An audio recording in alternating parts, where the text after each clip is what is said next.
All right, extreme beginners, we're doing some great watercolors. This is Chris.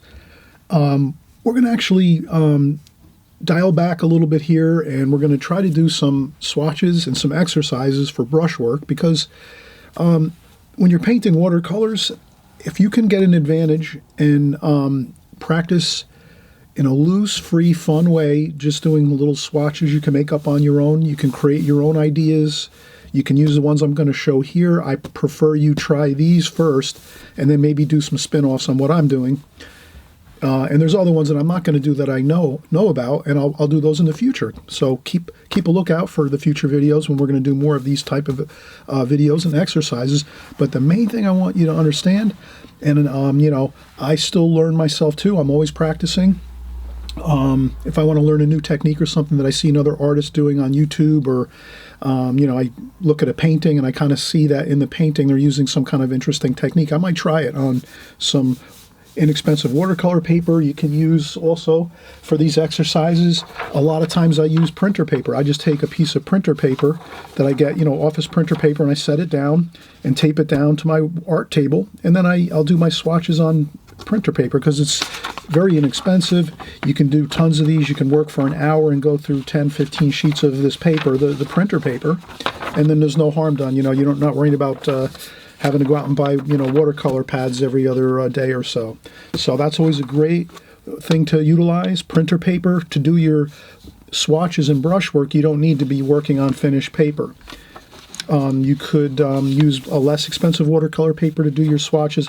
Eventually, you'll want to do it on your better paper too, to get used to your better paper and how it works. But basically, going through the technique of your brushwork is real important, because it just sets you up for success, so that when you're inside your watercolor painting and you're painting around a difficult object or something, or you have to do a section that's really tight, you'll already have the skill and the brushwork to do those areas, so that you won't get kind of bogged down and losing time trying to fiddle with your brush, trying to get a spot done. You'll already have the skill just to go in there and do the section quickly, because as you know, watercolor is like a faster medium. You kind of got to work a little quick at it most times. You can't just take your time. A lot of times you need to have all those washes mingling together and working through your painting as you're going. And you know that already. Even if you're just starting out in watercolor, you can kind of see it dries fast. So let's get started. So what I'm going to do is we'll just use our three main brushes we normally use. The Prang, we're using our Prang set, our watercolor, semi-moist watercolor set. It's the Prang Oval 16 set, made by Dixon, Ticonderoga Company. And I take a little bit of water in a spritzer bottle, and I just spritz the water on there, just a tiny bit, not too much. You don't need a whole lot, just a little bit. That gets the paints moister and a little bit activated. And then again, I'll have my other, so the Prang, this comes with the set, so you get this brush with the set. So you're already set up, you don't need anything else really. You can just start with this, and that's plenty to keep you busy for a long time. You can paint a whole year just using this one round brush and your paint sets, and you're going to be fine. This is a really nice medium-sized brush. It's not really super small, but it's not also too large. It's right in the middle, just right, to practice with all the time and paint. Although I would suggest too, there's Princeton brushes. This is a Princeton square brush or flat brush. You can get this in the packs. There's like, maybe you get for $5, you can get like 5 or 6 brushes like this, synthetic brushes, like maybe 1 or 2 of these. I think the other one is, well, I have it around here somewhere, but so there's maybe a couple of those flat brushes like this, and then there's a couple round brushes like this in the set when you buy the Princeton brush sets online. They're like $6-7. So you can buy a multi-pack and get a whole bunch of different brushes in one pack. You can experiment with flat brushes, round brushes, and so forth. And then again, this is another round brush, just a little bit larger than the one we just looked at. So the one that comes with the set, the Prang brush here, this one's a little larger. It's got a little more larger amount of hairs on it, holds a little bit of more paint and water. So this is good for a little bit larger areas you need to paint. So just to cover the brushes a little bit in what we're doing.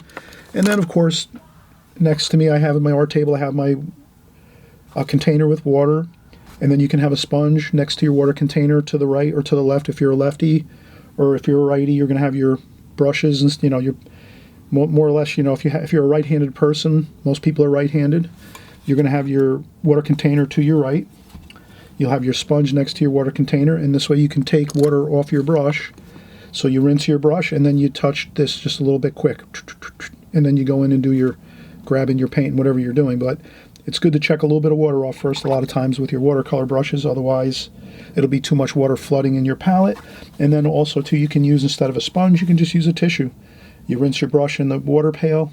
We could even do it like this here. We rinse our brush in the water pail, touch this just a couple times on the tissue to get a little bit of the water off, and then you can go in and grab the paint, and then we do our painting.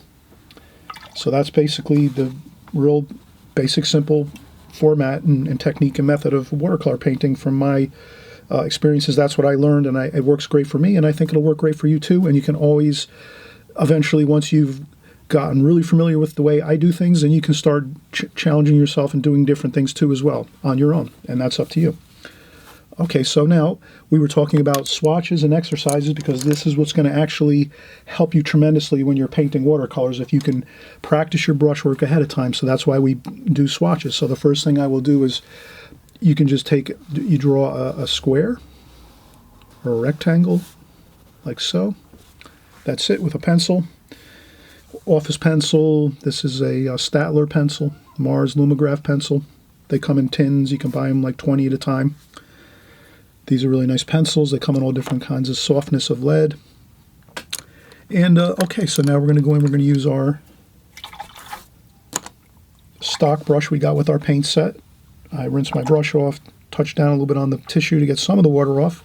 And let's just do an orange here. And then now, before we go in and do this, we'll kind of give these swatches a designation of what style brushstroke we're going to use, so you can work with brushstroke style. So this one we're going to do an S stroke, like this. So we're going to call this an S stroke, like that. And you can label this right on your paper, so you'll kind of have it. And you can even, to make it easier for yourself, you can draw perhaps maybe three or four, like this. 1, 2, 3. Let's go 4. So you just draw 4 rectangles or squares. They don't have to be perfect. And we'll start out, and let's mix some blue in with that. So I'll do a mixture of orange and blue.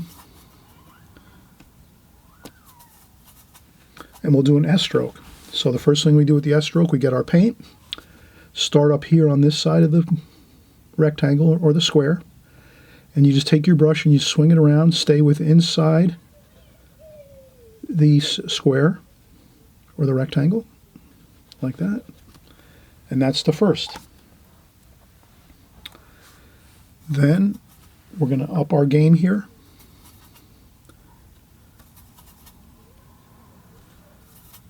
Now we're going to go to the next here. I'm just going to show you the progression of how it looks when you're doing it. So this would be the first movement, the S shape. So here, I'm going to load up my pan with a little more water. Now we're going to do the S shape like this. And then we're going to go in and we're going to start doing this.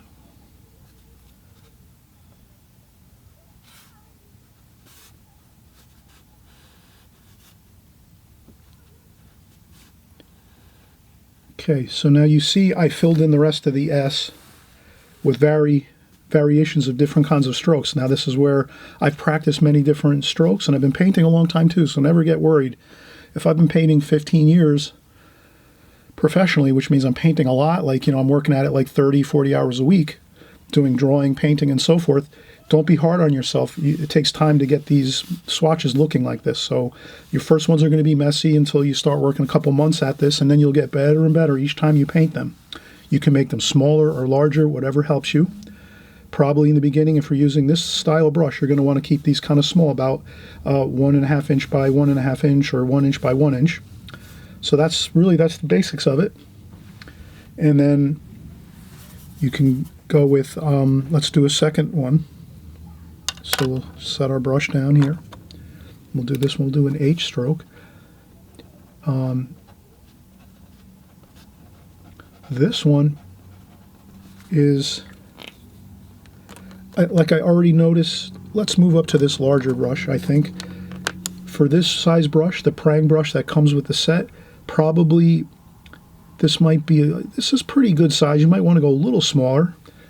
This brush here, the Simply Simmons number 6 round brush, this one's more suited better for these size. So this one you might want to make your squares a little smaller, because this brush is a little bit, I was starting to run out of paint, as you can see down here. So you can make your square a little smaller and adjust it accordingly. But now let's try some red. Red and orange. A little bit of yellow. Okay, now we're going to do an H stroke. The H stroke, you can basically do, I rest my hand on the paper, so I have my hand on the paper, and then I go up once like this, twice like this, and then across the middle. That's an H. I go back in to get more water, and then I just kind of like an S stroke in here and fill in the rest. And then fine tune it like that. And then you have an H stroke. And you can do another variation on this. And these are just, ones you start out with, and then you create your own if you like. Does that make sense? You can venture out and create your own, but at least if you have some structure here to start with. So this will be a Z stroke. And the Z stroke is, let's try this, let's do green.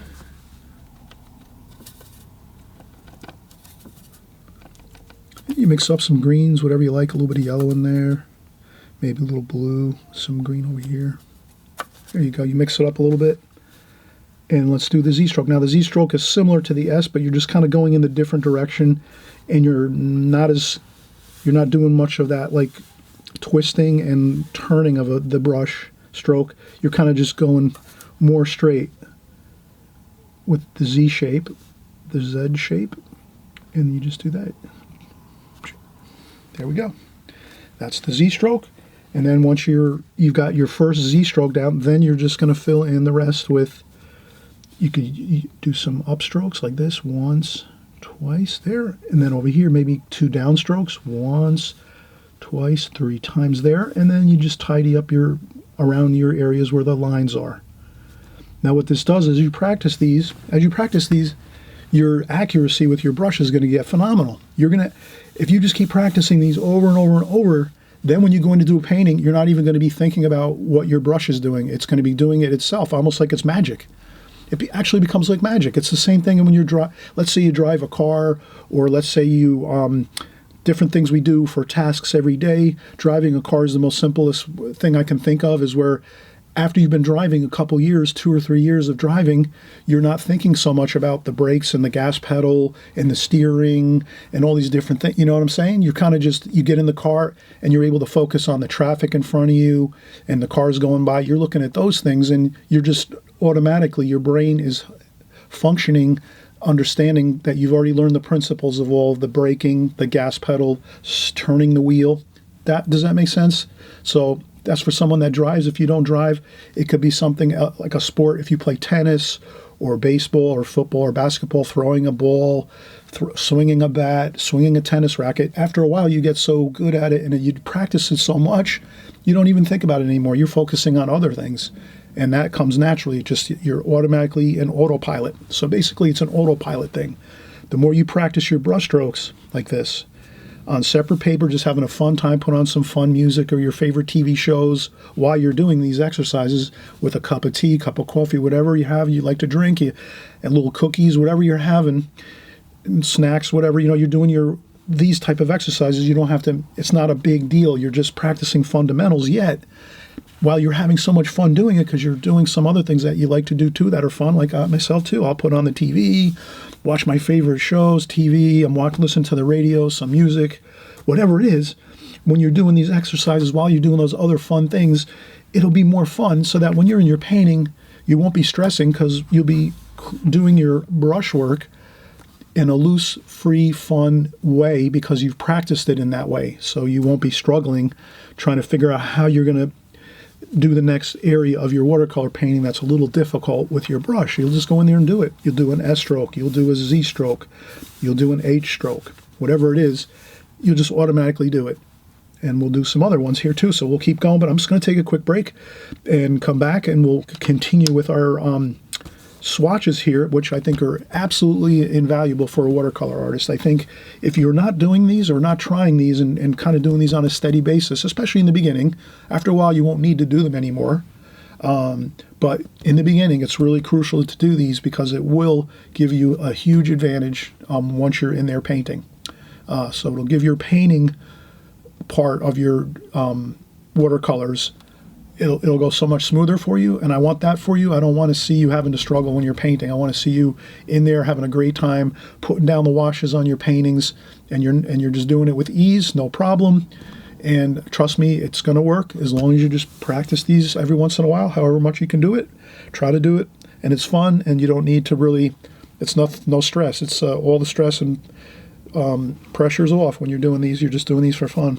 And you're doing them while you're just having some fun watching TV or listening to music or whatever. While you're on the phone, maybe whatever it is, you can do all these kind of fun things at your leisure whenever you want. Okay, let's come back. We're going to do some more of these, and we're bringing you oodles of information. And I hope you like it. And if you like this channel, please, give us hit the subscribe button down there on the right hand side. And if you hit the notification bell by the subscribe button, you'll also be alerted when our videos come out, and this way you'll have that.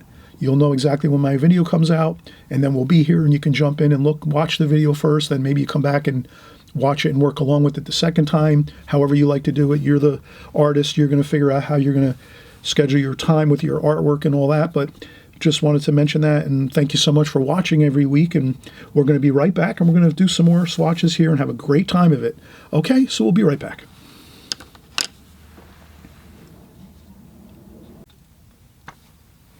Okay, we are back, everybody. We're back in business here. We're going to be doing our additional swatches here. Have fun, create them like we're doing here. Label them.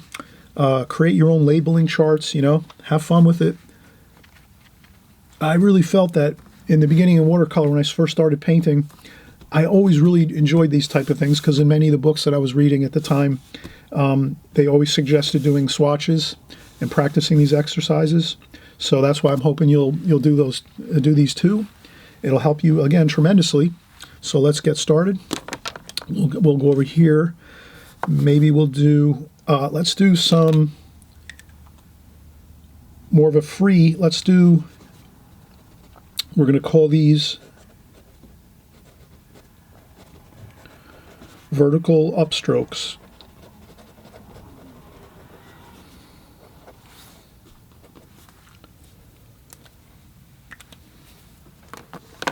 Okay, so these are going to be vertical upstrokes. Now here we'll have a little more fun with our colors. So here I'm going to make a range of colors, and you can do this too. In the beginning, you maybe just do the 1 or 2 colors you like to do, but right now I'm going to add just a few more colors to make it interesting for myself. Maybe I'm just being self-indulgent here. And let's see here, orange, cadmium orange. Looks like a cadmium orange, this one. All right, and some yellow. There we go. So I made a whole range of reds. I rinse my brush off, take a little bit of water off on the sponge, so I have my sponge next to my water container. Rinse my brush, you can kind of hear that. Then I tap the brush on this just a little bit, and then I can go in and pick up some paints. So we're going to do vertical upstrokes, and basically the technique is very simple. Maybe let's switch back to our prang brush that comes with our watercolor set here, our Oval 16, Prang Oval 16 semi-moist watercolor set. This is about maybe $5 or $6. You can maybe find it on sale a little bit less than that. And what I'll do is I'll load up the brush. And what I do is I just rest my hand on the pad of paper that I'm working on. This is my watercolor pad of paper. And I'm just going to start at the bottom with my brush, touch down onto the paper like that, and then just slowly move the brush up. I'm keeping my hand still. I'm just, moving the brush in an upward fashion like this, like that. Then I'm going to go in and get some blue, maybe 3 different kinds of blue, a kind of a viridian green looking paint, which is a greenish blue here, then more of a kind of a Prussian blue maybe, and then maybe some, well, this is maybe more of a Prussian blue like that, a French ultramarine blue, and then we just do the same thing. We touch hand on the paper. Obviously you're not going to want to rest your hand in any kind of paint over here. This is why if you're right-handed, you're going to try to paint your paintings all the time, or if you're doing these exercises, you're going to start on the left-hand side of your page and work over this way. If you're left-handed, then you're going to be starting your painting over here on the left side and then moving across like this, working across this way. This way you're never leaning into fresh paint, because that'll cause a big problem. If you're painting a painting and you're leaning into your painting, that'll ruin the washes. So we're just doing an upstroke, vertical upstroke, just like that. And you practice these. Let's do another one. One more. Green. I rinse the brush. If you need a little more spritzer on the paint to keep it moist while we're working, there we go. So we use some greens, maybe some yellow in there, maybe a little bit of brown too. Kind of an earthy color. And there we go. Now that looks much, and you can also slide your hand too. You could touch your brush down and slide your hand across. But you can get a lot. If you just hold your hand still, you can get pretty much, you can do everything. You can do everything in this one area without having to slide your hand on the paper, but you can slide your hand on the paper too. Let's do one more. Let's do a black up here. And we'll mix into the black maybe a little bit of blue. Okay, let's try that. Awesome. Very powerful, bold looking color, right? That black with a little bit of blue mixed in there.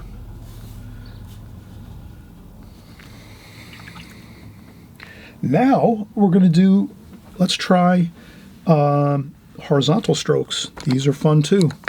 So I think just with this bit of swatches we're doing right now, you'll have enough to start out, and this will hold you over for a couple months or so if you're just practicing these. And we're going to do horizontals. Or actually, we're going to do horizontal.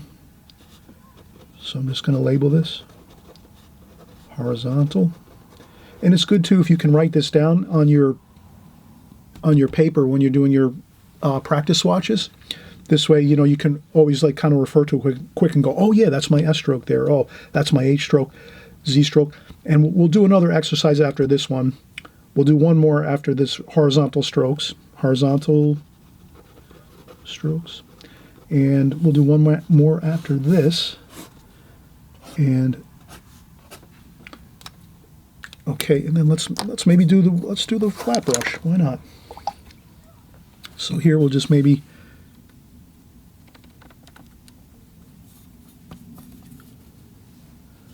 so now we're just using our square brush, our flat brush.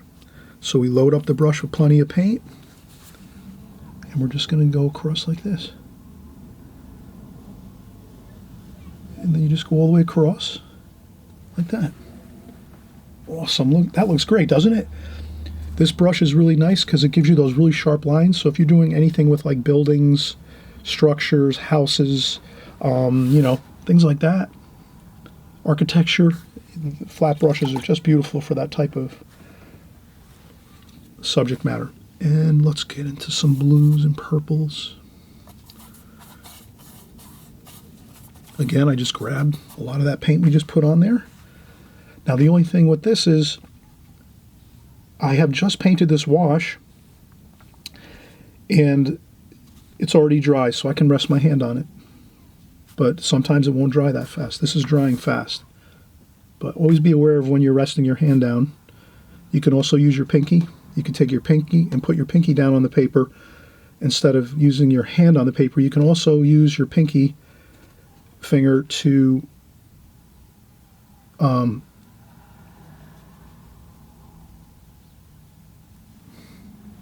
like that. And there we have it. Let's do one more. Let's do that black and that blue. That looks really cool.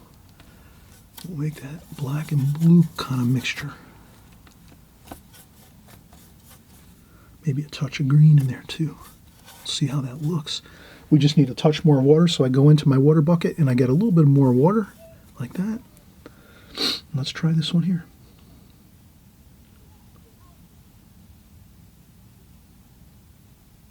Wow, isn't that beautiful? And that's all it is just touching down the brush and just gently sliding it across your paper like that. And again, if you want to put your pinky down on the paper while you do this and then slide it across, or you can use your hand by just resting your hand on the paper like that and then sliding your hand across the paper a little bit. Now the key is when you're doing paintings, you I'm using a pad of paper right now, but generally you're going to want to try to always have your paper that you're painting on, your painting, you're always going to want to have a larger board underneath it so that your hand can slide off onto a smooth board so you're not tipping over off of the pad. So that's why I wouldn't suggest painting on pads so much, like big thick pads of paper, because then you have that awkward transition from the pad off to the table. So if you're working on a table, I would say if this is your table, or if this is your working table, you would tape, this is your table or your board. You might have a piece of masonite board you use. Your masonite board would be larger than your painting size that you're working on. You might have a couple different size boards you work on. If you're going to do a small painting, you wouldn't have to have a big, large board to work on. You could use on a smaller board, but you'd always want to keep your painting, your paper, watercolor papers here. So let's say this is your watercolor paper here, and here's your tape. You're taping your paper to the board. You always want to have that extra room around the board that your hand can work on. You can slide your hand over and on top of the board over here, and if you just have one sheet of paper on your board, it's smooth, so you can just kind of smoothly go across and continue sliding your hand right over onto the board.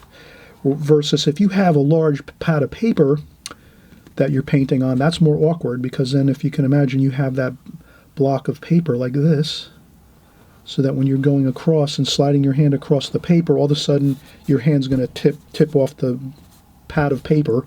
That could cause some, unpleasant marks on your painting as you're going. You might get a weird blip of color or something like that. So just a little idea there, a little tidbit of information for those of you that are thinking to yourself, well, what happens if I am using a block or a big thick pad of paper? What happens when I slide to the right and then my hand goes, flops off to the right? No big deal.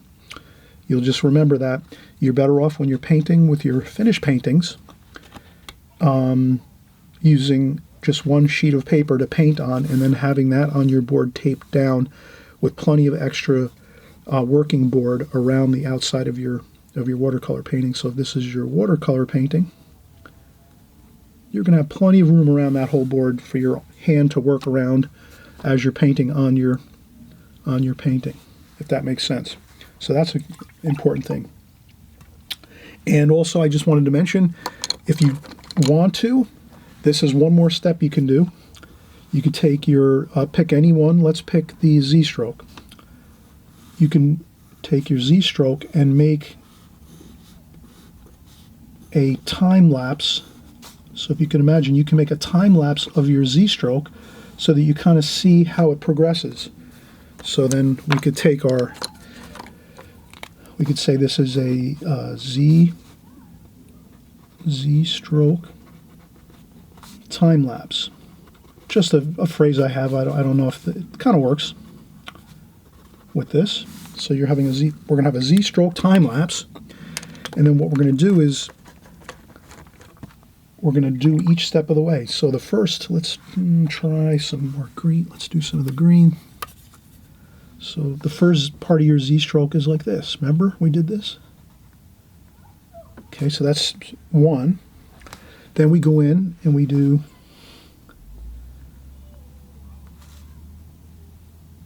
that's the part, that's two. So that's what it looks like at the second stage. Then we go in here and we do 1, 2, 3, 4. That we do one more like that. That's the third stage of what the Z stroke looks like. And then at the final point here, we're going to fill it all in and get everything filled in really nice like that. And then we can number these and we'll say that, this would be, this is 1, 2, 3, and 4. And then once this dries, you can even make some arrows with your marker. Once this completely dries 100%, you can make arrows on top of your swatches, or you can just do them up here and just say 1, and you can just do that.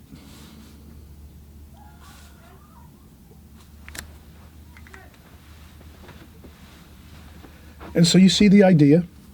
We have this all worked out, and we will see you on the next video, everybody. And we'll come back just one more time. We'll finish this up. I'm just going to take a quick break, and we'll finish up this video.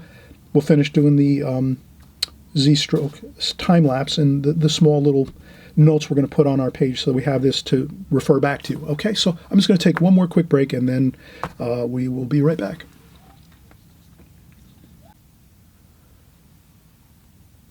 Okay, we're going to get started again once more. Let's get some more of our labeling here. So we're going to, this is always good to do. Sometimes when you're doing like exercises like this, if you make notes on these, you can save these. So I would save this sheet as I have it here. I would save this sheet with all the notes on it, and I would put that in a folder.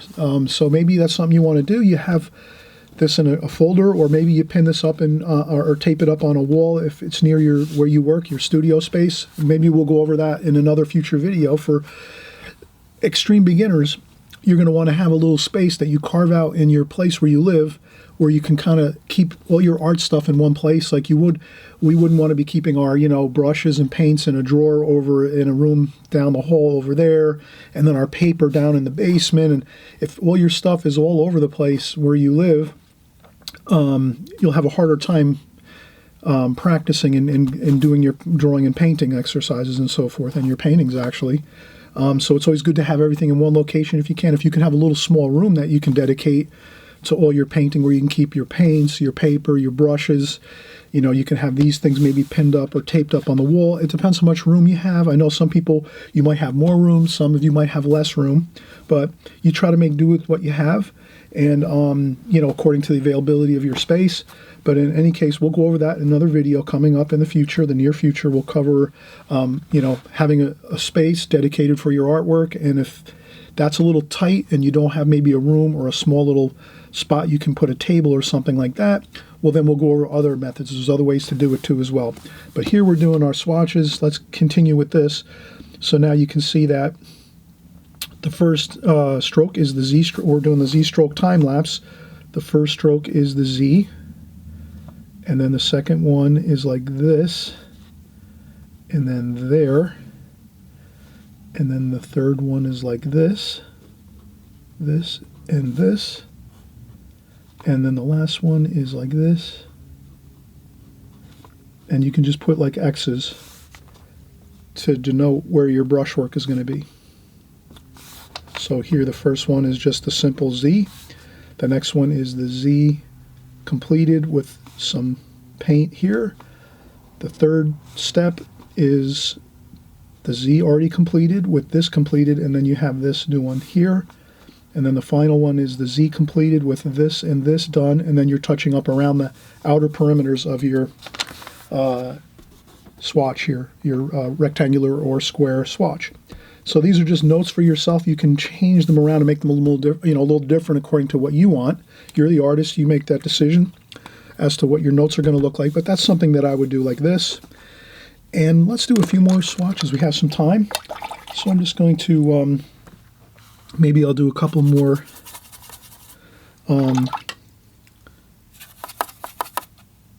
let's do a couple more horizontal strokes. So I'm just going to take my smaller brush now. We use the larger square brush here, or flat brush, as you can see. Now we can go across and just do a smaller size. And then you can do that. And then let's do another blue. Let's do a green.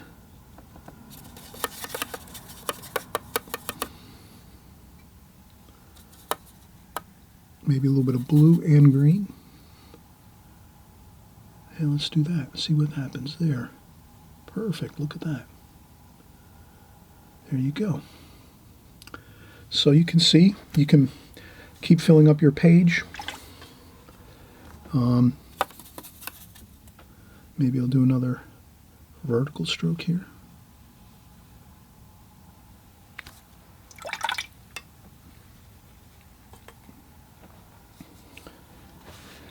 And then maybe we'll go around this one down here.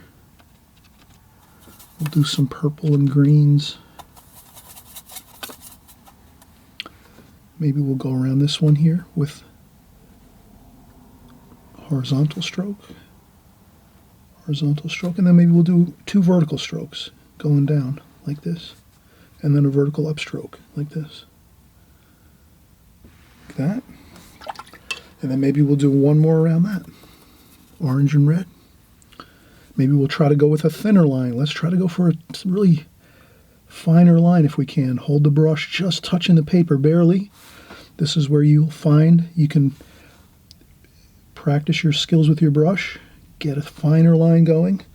I'm using the same brush, and I'm just going to use, instead of pressing harder and getting a thicker line, you'll notice if I hold the brush, I got my hand on so my hand is resting on the table, and then I'm just barely touching the paper with the tip of the brush to get that fine line, like that.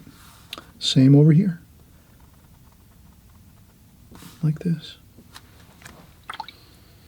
Maybe a green. We'll do some green around this too.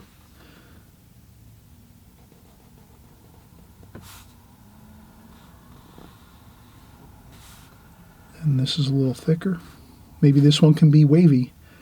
Maybe you want to make one line kind of wavy and thinner and thicker. Maybe a little bit irregular, you know. Thinner, thicker, maybe little spots with some white paper there. Like that.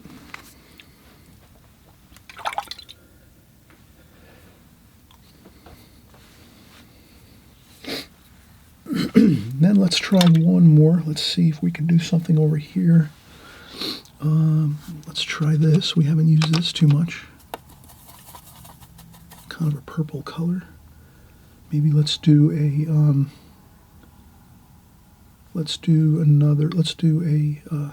H stroke one more time. H stroke.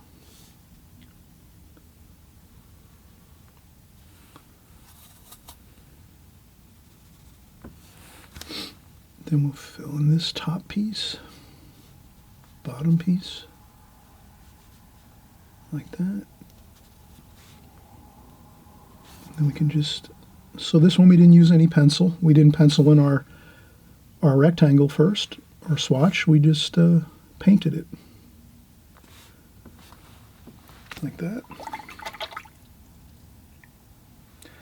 So I think here we've covered a lot of good exercises. Let's practice these. Again, try to make maybe try this a few times before you make your finished copy where you're going to start putting in all your notes.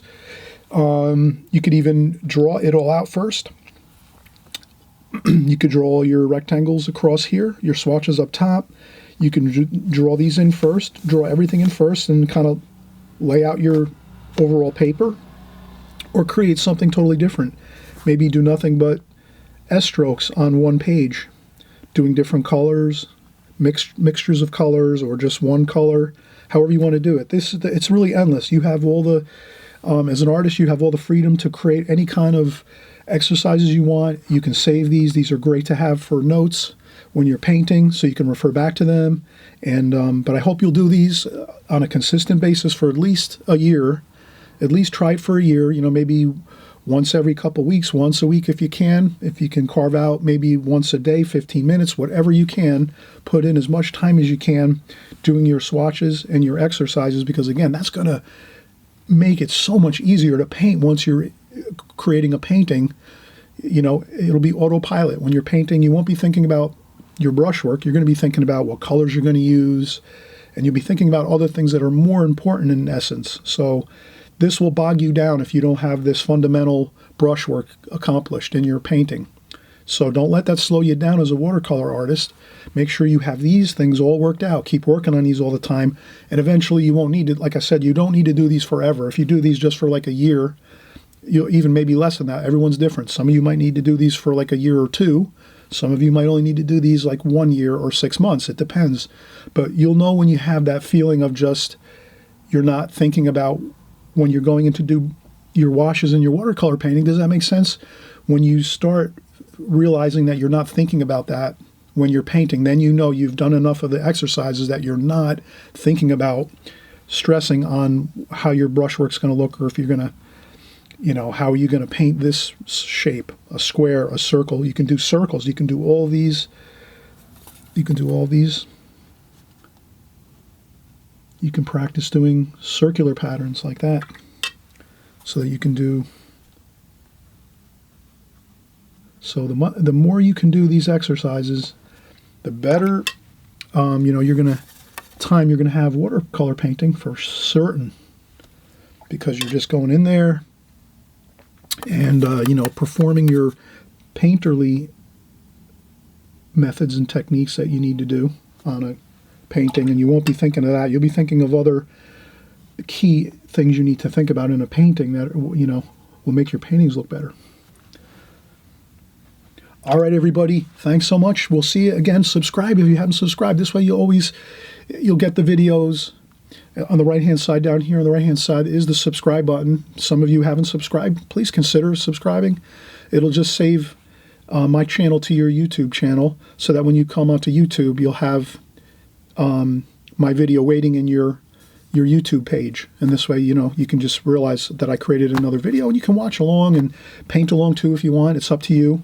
And again, I thank everybody for stopping by and painting along with me here, and all of us here. And well, happy painting, everybody, and we'll see you on the next video.